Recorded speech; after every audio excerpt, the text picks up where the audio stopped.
Poucas atitudes são mais desejadas e até exigidas no mundo profissional do que a responsabilidade. A atitude responsável é o que pavimenta o caminho para a confiança e para a lealdade. A gente até pode perdoar aqueles defeitos que podem ser corrigidos mediante algum treinamento, como a recepcionista que não foi assim tão simpática, ou o garçom que está meio atrapalhado, ou ainda aquele funcionário cuja habilidade ainda precisa melhorar. Ele até irrita um pouco, mas nós somos condescendentes com ele porque a gente entende que ele está em processo de educação. Ineficiência é compreensível. Irresponsabilidade não. A primeira pertence ao grupo dos comportamentos educáveis. A segunda pertence ao caráter.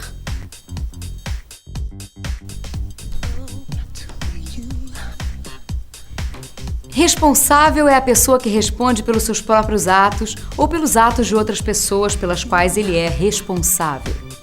Assumir responsabilidade significa incorporar o demérito de um possível fracasso e, ao mesmo tempo, ter a grandeza de compartilhar o mérito de um possível sucesso. Deixa que eu faço. Se der certo, é mérito da equipe. Se der errado, eu assumo a responsabilidade. Esse é o tipo de pessoa que as corporações estão querendo. Se, por um lado, ser responsável é responder pelos próprios atos, por outro, também significa corresponder às expectativas das outras pessoas, sejam colegas, chefes, subordinados ou clientes. A sociedade moderna está construída para valorizar cada vez mais a cadeia de produção. Hoje fazemos tudo coletivamente. Há muito acabou a época do artesão independente que, como um sapateiro, comprava o couro, cortava, costurava, preparava a sola, montava o sapato e ainda o vendia. Hoje, quem faz isso é a equipe. E é justamente dessa mudança que veio o progresso.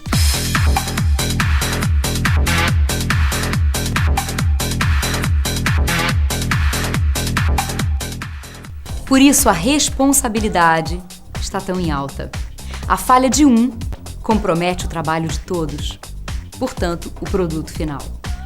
O ditado "nenhuma corrente é mais forte do que seu elo mais fraco" nunca foi tão moderno. Uma equipe pode ter e até deve ter diferenças.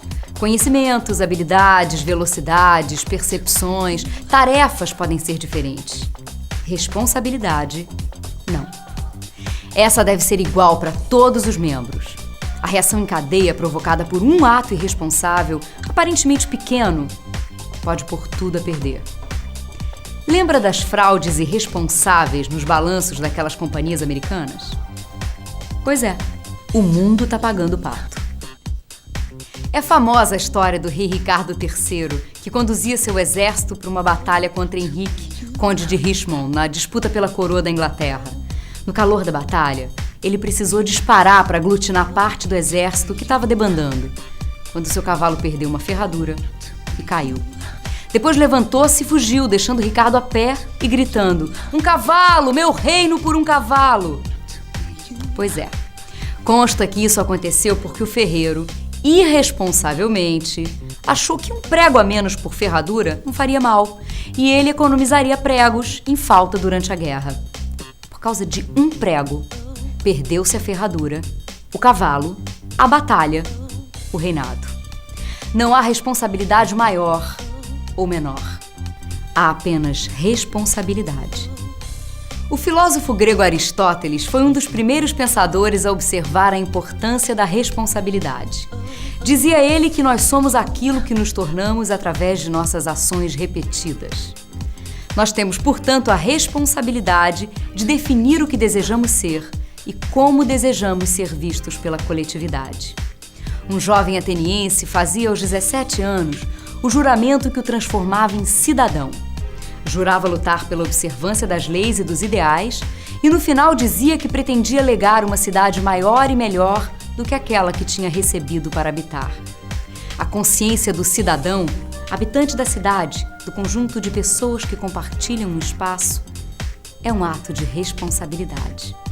Segundo os gregos, o ser político é qualquer pessoa que se interesse pelo bem comum, pela harmonia da cidade, a polis. Através do juramento, o jovem transformava-se em cidadão, pois mostrava ter adquirido consciência política. Aquele que não assumisse a responsabilidade política de zelar pela coletividade era considerado um idiota, ou seja, centrado apenas em si mesmo, id, e em seus interesses particulares. Infelizmente, hoje encontramos políticos que acumulam a função de idiotas.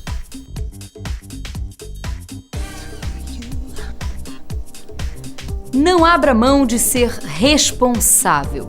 Prefira ser acusado de ignorante, pois isso se corrige, do que de irresponsável. Tudo que merece ser feito, merece ser bem feito. E repare que a percepção das consequências de nossos atos é o primeiro sinal do comportamento responsável. A respeito da responsabilidade, disse Carlos Drummond de Andrade: chega um tempo que não adianta nem morrer. Chega um tempo em que a vida é uma ordem. A vida apenas, sem mistificação.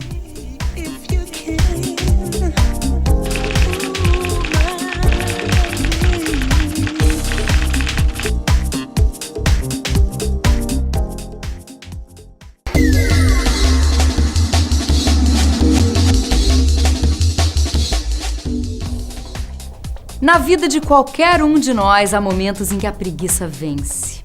O deixar para depois impera soberano. E olhamos para o trabalho com enfado e desânimo, nutrindo uma esperança irracional de que o mesmo se resolva sozinho.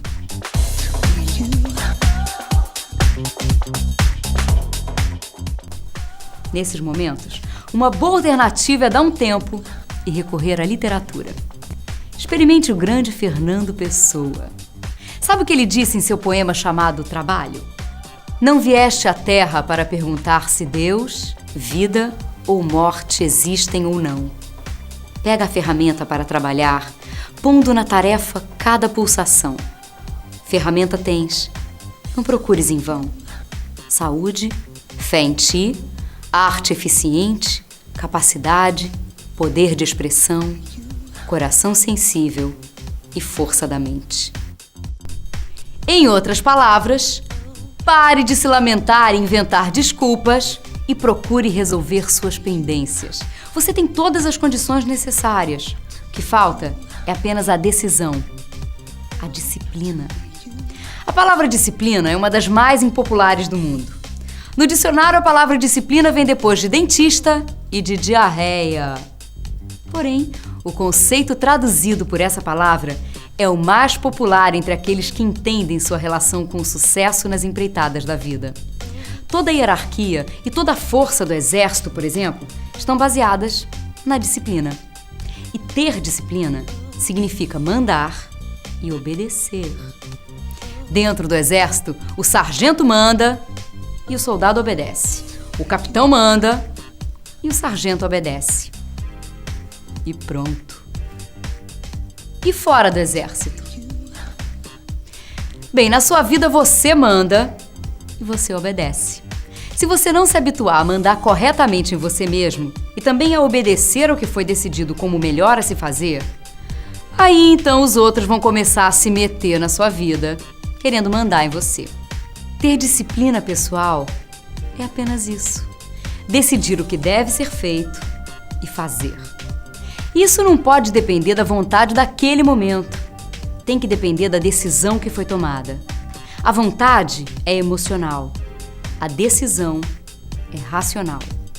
E o comandante tem que ser o racional, pois ele é quem tem o discernimento sobre o que é bom e o que não é bom. O emocional só sabe diferenciar o agradável do desagradável, o que não serve como critério de decisão. Devemos considerar que na vida interagem fenômenos complementares: o sentimento, o pensamento e a atitude. Os três são inseparáveis, no entanto, pode variar a ordem em que eles se apresentam.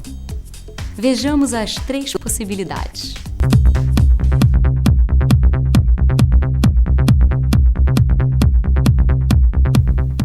Nesse caso, você fica esperando a vontade chegar. Quando ela chega, você pensa o que é que tem que fazer para atendê-la. Então faz. Assim vivem as pessoas que não realizam muito na vida. Não fazem o que tem que fazer e depois dizem que não fizeram porque não estavam com vontade. Dá pra fazer apenas o que você tem vontade o tempo todo? Não dá, não. A não ser nas férias. O resto do tempo, você tem que fazer o que tem que ser feito e pronto. Caso contrário, a sociedade coloca você na margem. E a questão é que a gente só tem mesmo vontade de fazer 3 coisas: comer, fazer sexo e descansar. É o que se chama de desejos primários. Dá pra viver assim? Seria até bom, mas não dá, não.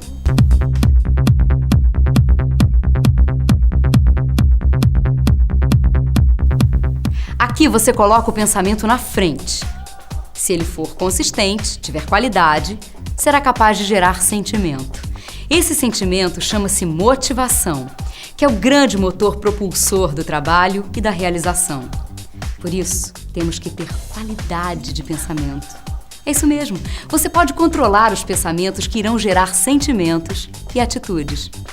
Se você fica pensando em como determinado trabalho é chato, seu sentimento com relação a ele será sempre negativo e você vai se recusar inconscientemente a realizá-lo. Ao contrário, se você se concentrar no lado favorável, que sempre existe, gerará um sentimento positivo que será colocado em prática.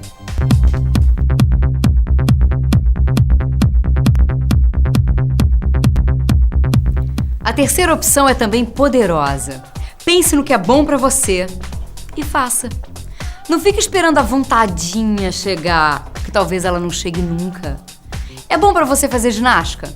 Claro que sim. Então por que você não faz? Porque tá sem vontade e fica arrumando desculpa. Falta de tempo, companhia. Você nunca terá realmente vontade de fazer ginástica em função do componente animal primitivo do seu cérebro.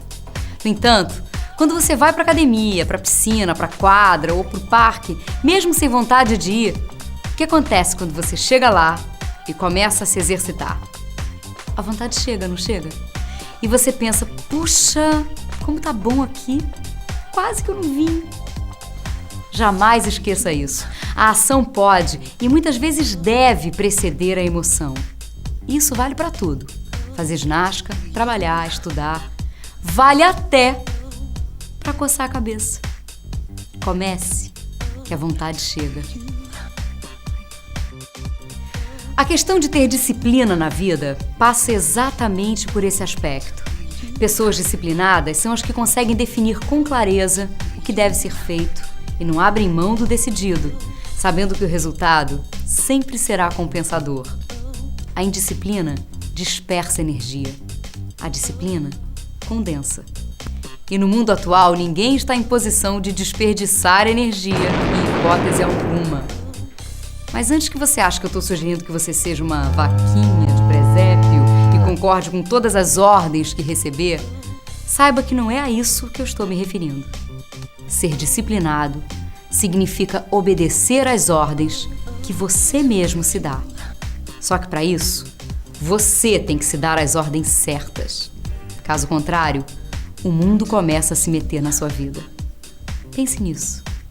Mas não pense apenas um pouco. Pense muito. Muito mesmo. Mas afinal, quem é o disciplinado e quem é o disciplinador? Podem ser 2 pessoas diferentes, mas o ideal é que quando há acúmulo de funções, você é os 2. Por isso, tem sua vida nas mãos. E lembrando Fernando Pessoa, coração sensível e força da mente.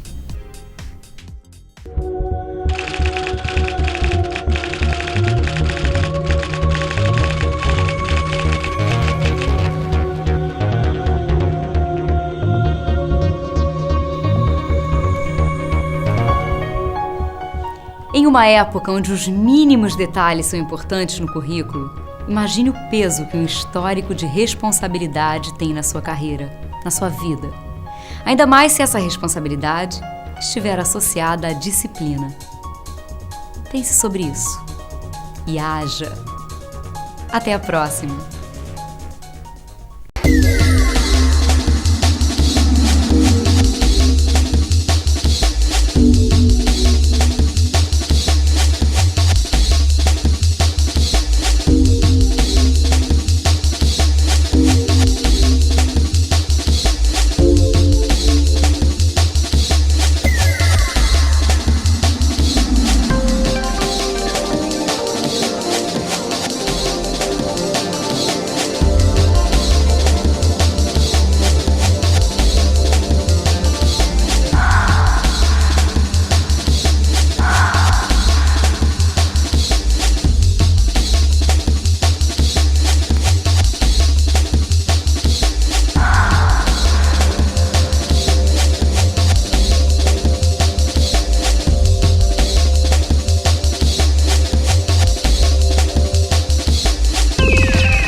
O editor de um jornal, vendo que o Natal já está se aproximando, pega o interfone e fala com um de seus jornalistas.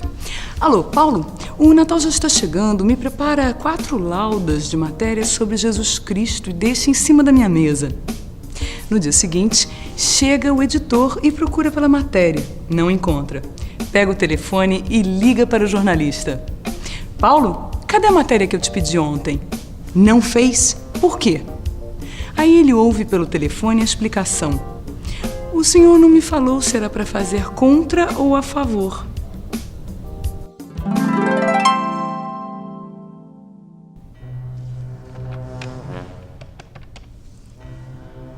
Oi, Jorge. Me manda urgente um relatório das nossas operações com a Argentina. Eu preciso disso para uma reunião ainda hoje, tá? Tá legal. Obrigado.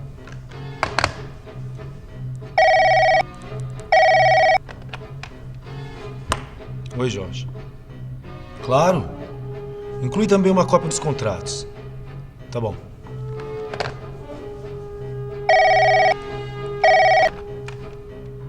Oi. Claro. Os custos de frete também. Obrigado.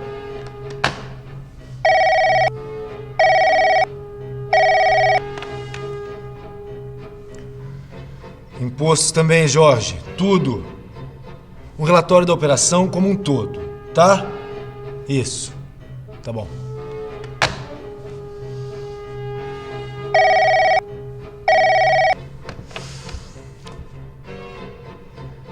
Margens e rentabilidade também. É tudo. TUDO, tá? O que é, Jorge? Se eu quero relatório em disquete, impresso ou em PowerPoint, Jorge, eu quero que você... Tá bom?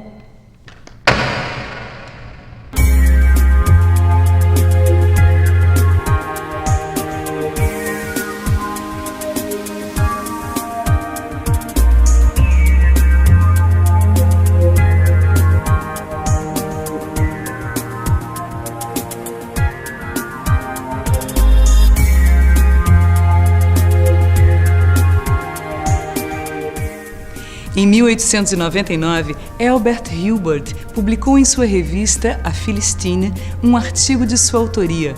Na época, o artigo nem teve título. Assim que saiu a revista, uma série de pedidos de mais exemplares foram feitos. Hubbard perguntou a um de seus empregados qual artigo estava causando aquela comoção e a resposta veio imediatamente: esse do Garcia. Para resumir a história, 10 anos depois, a sua tiragem já havia alcançado mais de 40 milhões de cópias em praticamente todas as línguas vivas. Ele acabou sendo chamado de Uma Mensagem a Garcia. O motivo desse artigo ter feito tanto sucesso é o mesmo dele ser tão atual até hoje. Ele fala de uma característica humana que não mudou nada nesses 100 anos: a iniciativa. Ou, se você preferir, a falta dela. Pedro, o Celso me ligou me dizendo que o dinheiro não foi depositado na conta dele. O que aconteceu? Eu não passei a conta dele porque eu não tenho a conta dele. Será que você não poderia ter ligado para ele e pego a conta? Então faz isso agora. Antes da gente continuar, vamos dar uma resumida no artigo Uma Mensagem a Garcia. No final desse vídeo, a gente vai ler o artigo inteiro, mas agora basta a gente dar uma olhada na sua essência. Na guerra entre a Espanha e os Estados Unidos, os americanos precisavam entregar uma mensagem ao general dos revoltosos, Garcia, que estava em Cuba, mas ninguém sabia ao certo onde. Era de vital interesse que a correspondência chegasse o mais